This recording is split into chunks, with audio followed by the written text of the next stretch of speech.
দেখো বন্ধুরা, দুজন কত সুন্দর খেলছে, এবার মারপিট করছে। দেখো একই জায়গায় থাকে। দেখো দেখো দেখো, রেগে গেছে, ও কি করছে, খেলা করছে, রেগে যাচ্ছে।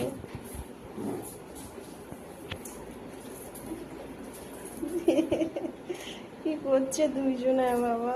একটু আগে এসেছিল, এরকম খেলা টেলা করে চলে গেছে, আবার এসছে। আর দিদিদের বাড়ি থাকে, আর এটা এটা আমাদের ম্যাক্স, আর বিড়ালটা থাকে আমার দিদিদের বাড়ি, দৌড় দিয়েছে ওই যে। আবার আসবে, একটু আগে এসেছিল, আবার চলে গেছে। কি হয়েছে ম্যাক্স? কি করেছে? কি করেছে? তোমার খাবার খেতে এসেছিল? তোমার খাবার